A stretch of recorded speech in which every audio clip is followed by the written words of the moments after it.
All right, class. Today we are going to talk about an intro to drama and theater. So I'm going to go ahead and share with you the notes on how to read drama.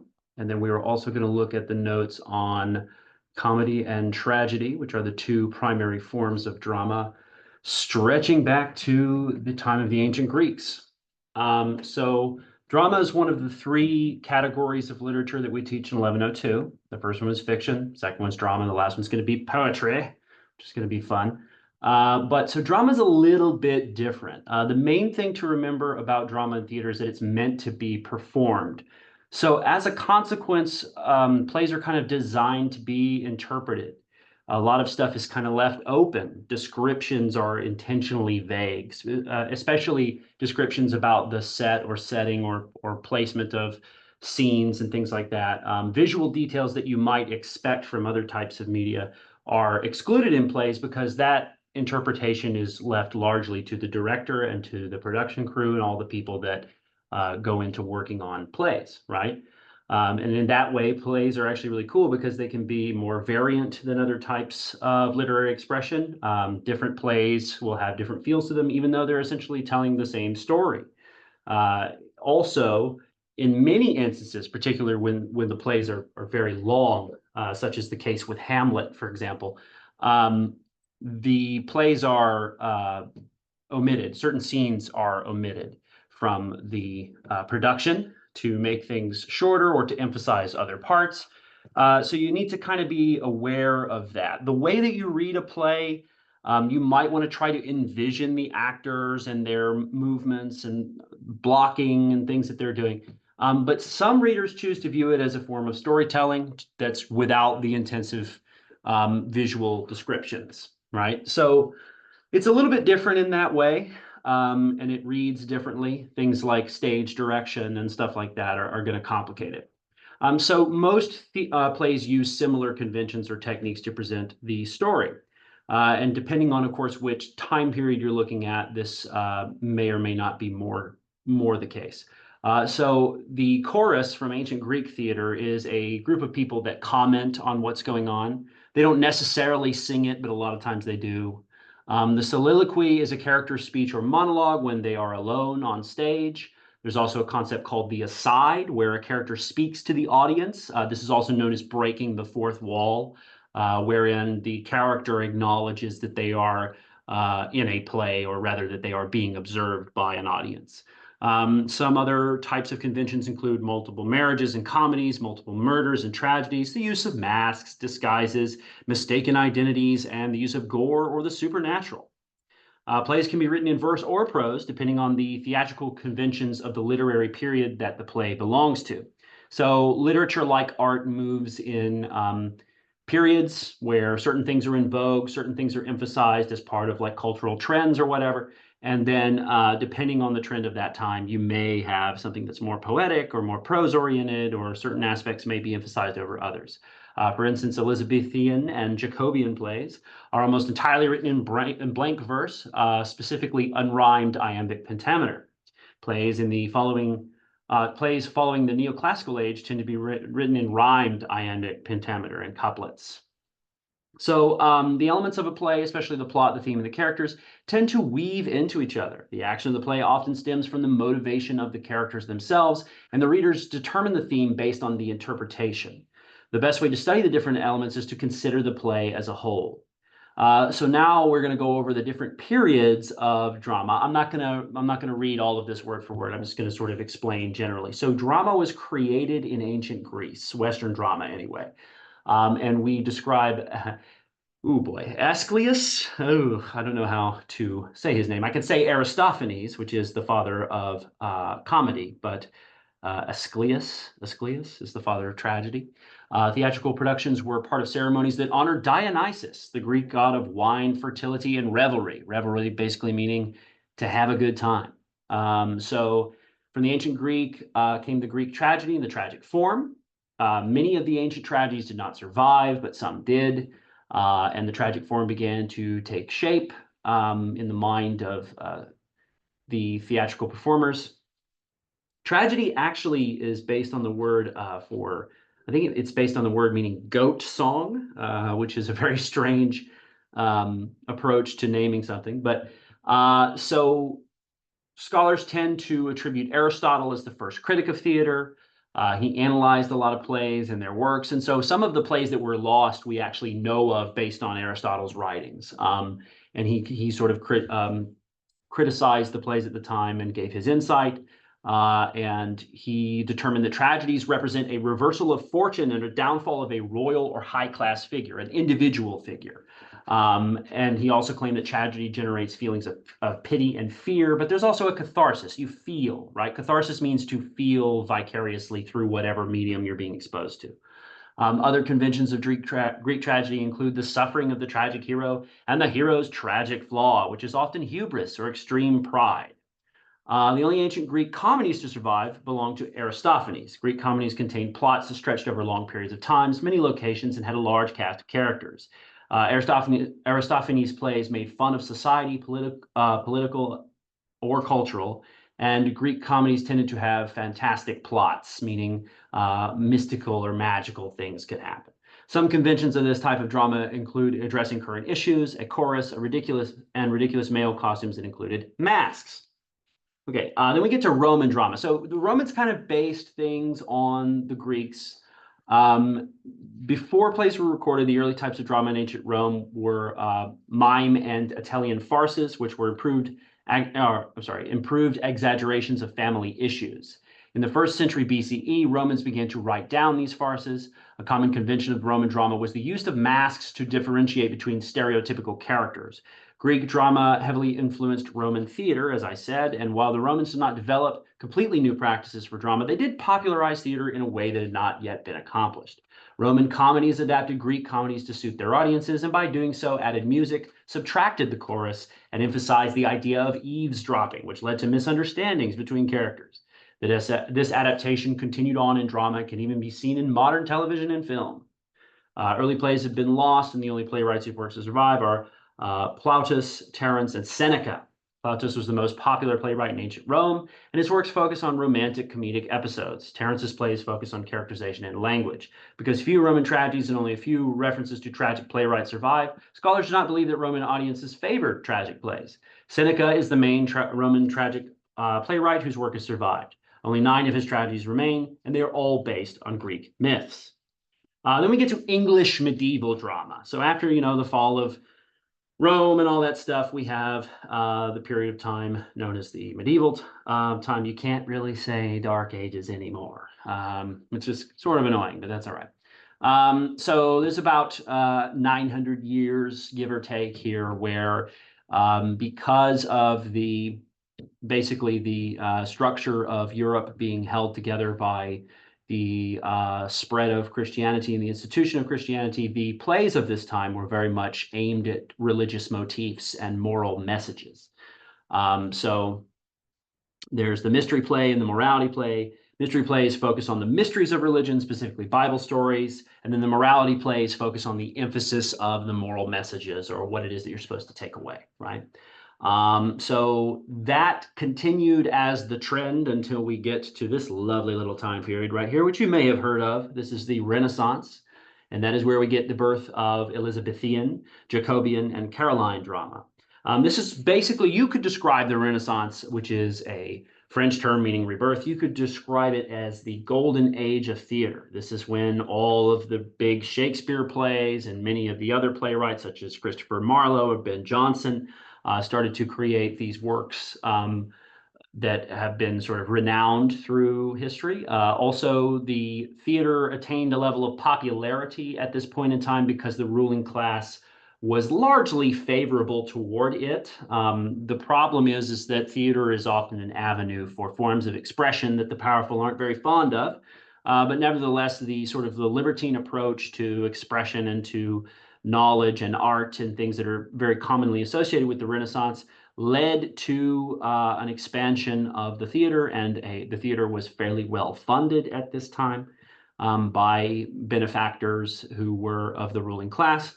It's also a cultural hub, especially during the time of Elizabeth, but even afterwards, anybody who was anybody was going to be in the theater, right? So It's a very much a hub of culture, a hub of art and expression. And so a lot of the plays we read are from this period of time. We are going to read actually two of the playwrights here mentioned. Christopher Marlowe is the first one we're going to read. We're going to read his Tragical History of Dr. Faustus, which is probably his most famous work. And he was a very interesting character, as you will see in the subsequent lectures. It's unfortunate that he is so heavily overshadowed by William Shakespeare, because I think Marlowe is every bit as clever. He just didn't live as long. He died in a very strange incident wherein he had some form of disagreement with another individual. It is said that the disagreement was over a bar tab, which is a silly thing to die over, but it's unclear as to whether or not that is really the case, because there are a lot of mysteries surrounding Christopher Marlowe. A lot of people think he might actually have been a spy on the part of Queen Elizabeth. So I'm not going to make any absolute statements surrounding the nature of his death, but he did die sort of prematurely. I think if he had lived longer, we would know him better as a famous playwright. William Shakespeare, of course, if you don't know who this is, you've been living under a rock, right? He is probably the most, I wouldn't necessarily say the most famous playwright. He might be the most famous figure in English literary history. Some people may disagree with that, but I really doubt many people would. Very famous playwright, but also not as original as people think. He used a lot of elements of Greek and Roman drama, as did many others of the time. He told stories like Romeo and Juliet as a retelling of Pyramus and Thisbe, which is a Greek tragedy. Also, the other misconception, common misconception about Shakespeare, is that he represents a sort of energy that might better be described as Victorian, which is much later than the Renaissance. Victorian time period in British history is very much characterized by a kind of moral repression, a very prim and proper way of conducting oneself on the surface. And then, of course, in the back rooms, things are a little different. But in the case of William Shakespeare, his plays are actually really bawdy. And like there's a lot of kind of gross, visceral humor and really bawdy kind of sexual jokes and stuff like that. And I think people have this conception of Shakespeare representing this sort of prim and proper, moral figure, but that is really, really not the case. I have to emphasize that. He was kind of a scallywag in that way, if I could be honest. And also very funny. We're going to read one of his plays, A Midsummer Night's Dream, which is a comedy. I think it's a very funny comedy. Hopefully you will enjoy it as well. But because this area is the golden age of theater, that is where the texts that I have assigned are focused. Now, that does come with a certain problem for people living in the year 2024. We are several hundred years in the wake of the Renaissance. Language is something that is constantly evolving. So a lot of times when students read these Renaissance plays, the language is very confusing to them. There are a lot of words that we don't use anymore, a lot of contractions that have fallen out of favor, and just generally the sort of the structure of a lot of what is said is not very conducive to the way we speak now.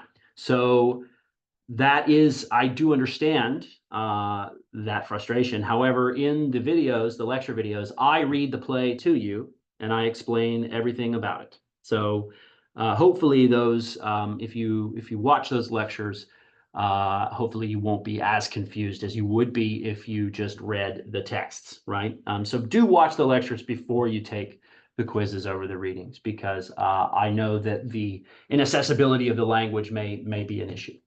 The Restoration in the 18th century. So this is after the Renaissance. We had something called the English Civil War. And as a consequence of the English Civil War, King Charles I was beheaded in 1649, and the Puritans took control of the government.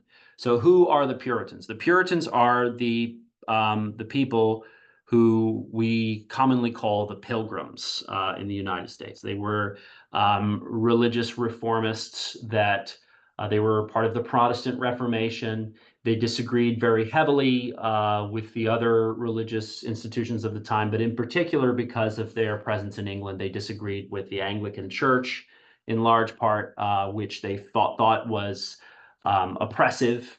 And so that's one of the reasons why they came to the Americas to establish the colonies. But when they gained a footing in the following the English Civil War, they outlawed the theater because Puritans, the root word of Puritan being purify, right? They believed that theater was a corruption, and they believed it for a lot of reasons. One of the main reasons that they thought that theater was corruption is because it was illegal for women to act in theatric roles. Now you may well ask, well, wait a minute, you just told us that Romeo and Juliet was written in the Renaissance. So how is it that women were forbidden to act? Well, Juliet would have been a man with a wig on. And so this did not sit well with the Puritans, as did the sort of the bawdy jokes and the kind of raucous, unkempt behavior that was associated with theater. And so they got rid of it, but then that kind of started to fade after the Glorious Revolution and the return of Charles II. And the theater came back, but never really in the same force, right? We did start to get female actors appearing on this stage at the time due to French and Italian influence, which is good. I think that helps. And they blended a lot of the conventions of the previous English drama with that of French and Italian theater, which is where many English royals and nobles fled during the English Civil War. Restoration comedies, especially the Comedy of Manners, focus on the problems of the noble class, such as gossip, adultery, and sexual escapes. Scholars sometimes claim the Comedy of Manners is the most influential type of drama of the time, and the style followed Jonson's Comedy of Humors, Ben Jonson, who we mentioned earlier. So yeah, Puritan influence and changes in English society are reflected in this period very heavily. And so it's not to say that theater completely lost its importance, but it certainly transformed into something that it hadn't been during the Renaissance. So after this, we have the Victorian period, which I already mentioned. And this is sort of a return to that sort of prim and proper mentality, but also the Romantics, who I really love, were part of the Victorian era, which is the 19th century. And that's where you get people like William Blake and Samuel Taylor Coleridge. And in the Americas, you even have Edgar Allan Poe, who is largely considered a romantic, a Gothic romantic by proxy. So they mixed genre and conventions, and they experimented with drama to various success. The Romantics did. And they sort of characterized the romantic ambition, the romantic hero who was a social outcast searching for justice, knowledge, and truth. And we also get the advent of melodrama, which means song drama or music drama. So it's kind of sort of it references the background music, but we really didn't have that before. It wasn't really a musical integration of the same kind. So then we get modern drama, and that's 1900 to the present. And the way that you think of modern drama is you think of it the way you think of modern art. When you go to the High Museum and you look at their standing collection, and you go to the modern art section and you walk into the room and you see those 4 green squares on a canvas, and you're just like, what is this? And that's because modern art, well, there are a lot of reasons for that, some of which may be more cynical than others, but one of the goals of modern art is to deconstruct the conventions of what art is. And so in the same way, modern drama tries to deconstruct the notion of what theater is. And one of the things that theater had always been was sort of an escape to the fantastical. You know, in Midsummer Night's Dream, you have fairies integrating with the world of humans. In Dr. Faustus, you have, you know, spirits and angels and demons and things, and all of these things which are not really part of the realistic perspective. So modern drama tried to integrate realism, and the plays do not reflect the supernatural or some state of the kind, but rather they reflect real life and a real life subject matter. And also, to some extent, because they reflect real life, they often reflect the mundane, right? Just kind of what happens. And playwrights of this time believed that no subject matter should be excluded. So that often shocked people because the plays of this time focused on economic injustice, sexual double standards, unhappy marriages, STDs, and religious hypocrisy, which of course doesn't sit well with certain folks. And so the plays of this genre did not explicitly make moral judgments or resolve the action, and instead they implied that morality and immorality were difficult to determine, because that's part of the whole modern, and even to some extent the postmodern effort, is that a lot of these things are relative, and they attempt to deconstruct what we think is true and what we think is real. Also, we get musical theater, musical comedy, things of that nature, expressionist drama. So expressionist plays are often subjective, distorted, and exposed to society and family. Characters are rarely given names, instead are referred to as man and woman, etc. And then we get existentialism, which is something that a belief that rose out of this time period that basically said that life has no innate meaning, and so it is the goal of the individual to cope with or create one's meaning in the face of meaninglessness and absurdity. So this is where you get things like the theater of the absurd, which is, I actually really enjoy the theater of the absurd, but it is kind of like, a little self-defeating, I think, sometimes, but also kind of fun, right? So there's a lot of different evolutions in theater and things you're going to need to be aware of. So this is just kind of a general overview of those things. So now the next thing that I want to look at is I want to look at comedy and tragedy. And we already talked about it to some degree, but we're going to talk about it a little bit more. So both tragedies and comedies continue to appeal to audiences because they speak to different aspects of what it means to be human and explore the world around us in different ways. The tragedy and comedy masks are the famous symbols of theater. So here they are, the frowny mask and the smiley mask. The masks are well-known symbols for the theater, and they suggest that while tragedy and comedy are inherently different or opposite, they are also closely tied together. They are two sides of the same coin. This is true. Tragic plays often present a serious conflict between a protagonist and some other force, and often demonstrates the themes of death and separation. The protagonist is usually considered a tragic hero because the hero is destined to fail in achieving a main goal. The tragic hero is often alienated from the rest of society. Overall, tragedies depict strong human emotion that large audiences should be able to understand. The tragic ending is inevitable and often very emotional, usually emotional, leading to inspire more feeling in the audience than rather a call to think about broader social issues. As I mentioned previously, the concept for the word tragedy came from the Greek word for goat song, and it was in honor of the goat skin clothing worn by the performers. Aristotle claimed that tragedy seeks to generate feelings of pity or fear. Tragedies usually follow a simple formula. A protagonist, and protagonist doesn't mean that it's a good character, like someone that you necessarily support. It just means that it's the character that the play follows. A protagonist has a reversal of fortunes, and the story usually ends in disaster. It's a very simple formula, but we can interpret it in many ways. Shakespeare's tragedies all follow this formula, but none of the plays have the same plot, types of characters, or even generate the same feeling. Just like other genres, tragedies are flexible, and not all tragedies use the same conventions like blood, gore, or multiple murders. The way that the dramatic tragedy differs from real-life tragedy lies in the central person to the tragedy. In real life, events like the death of a child are considered tragedies. Well, this type of event brings incredible suffering. They tend to happen to people who are innocent or who have no say in the outcome, and that's why we call it a tragedy. But in dramatic tragedies, usually the one that has the tragedy befall them deserves it in some way. They have some kind of innate tragic flaw or something that impedes them from realizing the truth or getting where they need to go. And so we kind of say, well, that sucks that happened to him, but also he kind of deserved it. That's the way most of my students, for example, feel about Dr. Faustus when we read the tragical history of Dr. Faustus. So we mentioned that Aristotle was a critic of tragedy in his tragic form. He outlined 6 basic elements of it: plot, characters, theme, language, music, and spectacle. This applies to a lot of theater as well, not just tragedy, but Aristotle was sort of pioneering the realm of theatrical criticism. So then we get comedy. So broadly, dramatic comedy means anything that makes audiences laugh. Comedy may refer to an entire play like Shakespeare's Twelfth Night, or a comedy may only appear in part of a play, like many scenes with the nurse in Romeo and Juliet. The nurse in Romeo and Juliet is hilarious, but Romeo and Juliet technically considered a tragedy. Same is true of Dr. Faustus. I think, personally, and many students do not agree, but I think Dr. Faustus is raucously funny. I think it is a really funny play. and the jokes really land if you understand the context and you know where he's coming from.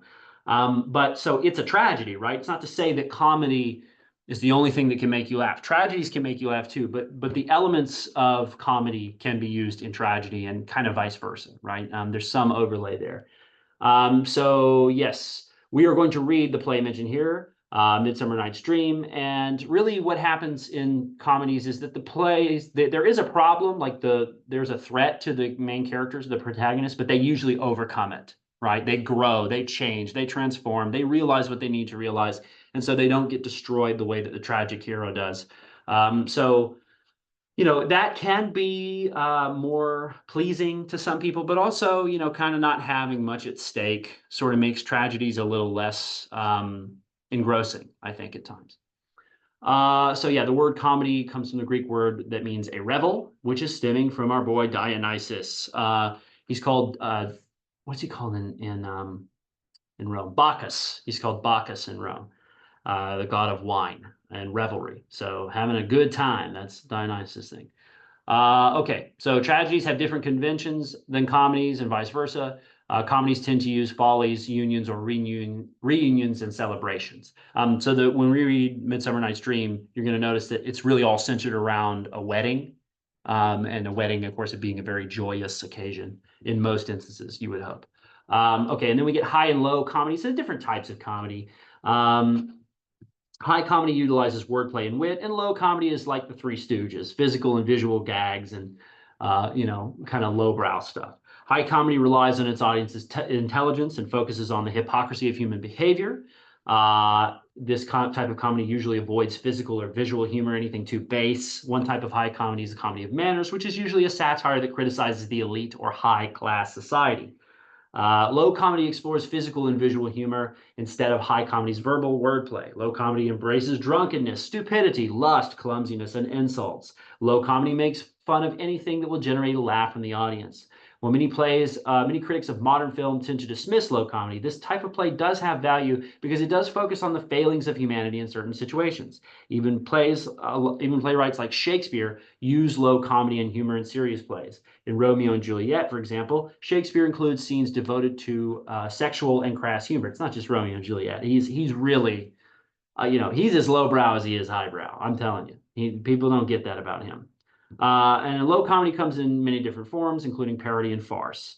Parody or burlesque imitates and exaggerates the style of another play or work of literature. An example of this type of comedy would be Mel Brooks's Young Frankenstein, which is a parody of Mary Shelley's novel Frankenstein. Farces are fast-paced and generally funny. Slapstick is included in this type of comedy. An example of a farce or slapstick would be, as I mentioned, The Three Stooges or the musical The Book of Mormon by Trey Parker, Matt Stone, and Robert Lopez. We also have satiric comedy, which is comedies that mock human weakness or folly from an enlightened perspective. This type of comedy tends to criticize people, manners, and morals. An example of satiric comedy is Aristophanes, Lysistrata, where women stop a war by refusing to sleep with their husbands. That's pretty funny. And then we have romantic comedy, which you may know as a rom-com if you watch a lot of movies. While traditional romantic comedy is more subtle than other forms of comedy, the main characters usually are lovers, and the play ends in a delightful union between them. Sometimes a marriage, it doesn't have to be. In Oscar Wilde's The Importance of Being Earnest and the movie Hitch, these are examples of romantic comedies. It's very popular in modern film in particular. So those are the basic intro to theater notes. Now, there is one thing, because I am confined to 45 minutes, I'm not going to read this to you, but if you want to get a taste of theater before you jump into the heavier plays, this little gem here is included in the notes and supplemental materials folder, and this is the 15-minute Hamlet, which is a play by Tom Stoppard. Now, Hamlet is a tragedy. It's not terribly funny at all, actually. It's really brooding and existential and kind of weird. But also the other thing about Hamlet is that it's incredibly long. If you see a production of Hamlet unabridged, it usually takes about 4 hours, which is way longer than most people want to sit through a play. As such, usually Hamlet is abridged, cut down, made shorter. And so this play is kind of a spoof on that reality. You have this incredibly long play that has been reduced by reduced to 15 minutes.